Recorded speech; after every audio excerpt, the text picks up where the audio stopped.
بسم اللہ الرحمن الرحیم۔ السلام علیکم۔ ہم بستری کے وقت شوہر کو یہ جملے بولنے والی عورت سیدھا دوزخ میں جائے گی۔ آپ صلی اللہ علیہ وآلہ وسلم سے یہ ثابت ہے کہ جہنم میں عورتوں کی اکثریت ہے، اور عمران بن حسین بیان کرتے ہیں کہ نبی صلی اللہ علیہ وآلہ وسلم نے فرمایا، میں نے جنت میں جھانکا تو اس میں اکثر لوگ فقراء تھے، اور میں نے جہنم میں جھانکا تو اس میں اکثر عورتیں تھیں۔ صحیح بخاری حدیث نمبر۔ اور اس کے سبب کے متعلق نبی صلی اللہ علیہ وآلہ وسلم سے پوچھا گیا تو آپ نے وہ بھی بیان فرمایا کہ عبداللہ بن عباس رضی اللہ عنہ بیان کرتے ہیں کہ رسول اللہ صلی اللہ علیہ وسلم نے فرمایا، مجھے آگ دکھائی گئی تو میں نے آگ جیسا خوفناک منظر کبھی نہیں دیکھا، اور میں نے جہنم میں اکثریت عورتوں کی دیکھی۔ ابو سعید خدری رضی اللہ تعالی عنہ بیان کرتے ہیں کہ نبی صلی اللہ علیہ وآلہ وسلم عید الاضحیٰ یا عید الفطر کے لیے عیدگاہ کی طرف نکلے تو عورتوں کے پاس گزرے تو فرمانے لگے، اے عورتوں کی جماعت، صدقہ و خیریت کیا کرو، بے شک مجھے دکھایا گیا ہے کہ تمہاری جہنم میں اکثریت ہے۔ تو وہ کہنے لگی، اے اللہ کے رسول، وہ کیوں؟ تو نبی صلی اللہ علیہ وآلہ وسلم نے فرمایا، تم گالی گلوچ بہت زیادہ کرتی ہو اور خاوند کی نافرمانی کرتی ہو۔ میں نے دین اور عقل میں ناقص تم سے زیادہ کوئی نہیں دیکھا۔ تم میں سے کوئی ایک اچھے بھلے شخص کی عقل خراب کر دیتی ہے۔ وہ کہنے لگی، اے اللہ کے رسول صلی اللہ علیہ وآلہ وسلم، تو ہمارا دین اور ہماری عقل میں نقص کیا ہے؟ نبی صلی اللہ علیہ وآلہ وسلم نے فرمایا، کیا عورت کی گواہی نصف مرد کے برابر نہیں؟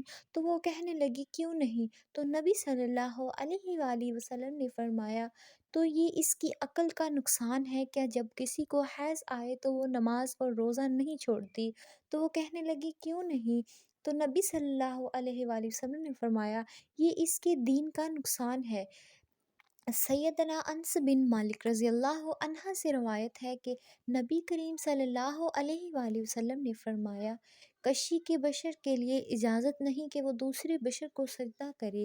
اگر ایک انسان کا دوسرے انسان کو سجدہ کرنا مناسب ہوتا تو میں عورت کو حکم دیتا کہ وہ اپنے خاوند کو سجدہ کرے، کیونکہ اس پر اس کے خاوند کا بہت بڑا حق ہے۔ اس ذات کی قسم جس کے ہاتھ میں میری جان ہے، اگر خاوند کو پاؤں سے لے کر سر کی مانگ تک پھوڑے نکل آئیں اور اس کے لہو اور پیپ بہنا شروع ہو جائے، اور اس کی بیوی آ کر اس کو چاٹنا شروع کر دے، تو پھر بھی وہ اپنے خاوند کا حق ادا نہیں کر سکے گی۔ رسول اللہ صلی اللہ علیہ وآلہ وسلم کے زمانے میں آپ صلی اللہ علیہ وآلہ وسلم کے صاحبزادے حضرت ابراہیم رضی اللہ عنہ کے انتقال کے بعد سورج گرہن ہو گیا۔ اس زمانے میں لوگوں کا خیال یہ تھا کہ سورج گرہن کی کسی بڑے آدمی کی وفات یا پیدائش کی وجہ سے ہوتا ہے، جیسا کہ آپ صلی اللہ علیہ وسلم کے بیٹے کی وفات پر ہوا تھا۔ تو آپ صلی اللہ علیہ وسلم نے اس عقیدے کی نفی فرمائی۔ بخاری شریف میں ہے، حضرت ابو موسیٰ رضی اللہ عنہ سے روایت کرتے ہیں، انہوں نے بیان کیا کہ سورج گرہن ہوا تو نبی صلی اللہ علیہ وآلہ وسلم اس طرح گھبرائے ہوئے کھڑے ہوئے جیسے قیامت آ گئی۔ آپ صلی اللہ علیہ وآلہ وسلم مسجد میں آئے اور طویل ترین قیام، رکوع اور سجود کی نماز پڑھی کہ اس سے پہلے آپ صلی اللہ علیہ وسلم کو ایسا کرتے ہوئے نہیں دیکھا تھا، اور آپ صلی اللہ علیہ وسلم نے فرمایا کہ یہ نشانیاں ہیں جو اللہ بزرگ پتھر پر بھیجتا ہے، یہ کسی کی موت اور حیات کے سبب سے نہیں ہوتا ہے، بلکہ اللہ تعالیٰ اس کے ذریعے اپنے بندوں کو ڈراتا ہے۔ جب تم اس کو دیکھو تو ذکر الہی اور دعا استغفار کی طرف دوڑو۔ لہٰذا چاند گرہن اور سورج گرہن کے وقت ہمیں تعلیمات نبوی اعلیٰ صحابات والتسلیمات کے مطابق اللہ کی طرف متوجہ ہو کر نماز، دعا اور استغفار میں مشغول ہونا چاہیے۔ پھر آپ نے فرمایا، بلا شبہ سورج اور چاند اللہ تعالیٰ کی دو نشانیاں ہیں، انہیں کسی کی موت و حیات کی وجہ سے گرہن نہیں لگتا، لہٰذا جب تم یہ صورتحال دیکھو تو اللہ تعالیٰ کو یاد کیا کرو۔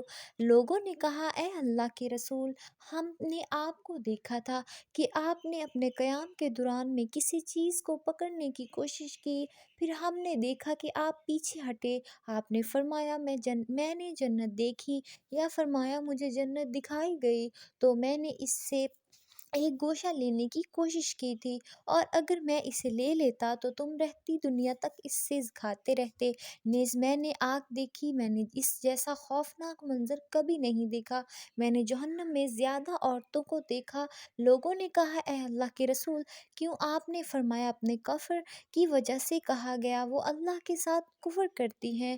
آپ نے فرمایا، نہیں، وہ خاوند کی ناشکری کرتی ہیں اور احسان فراموش ہیں۔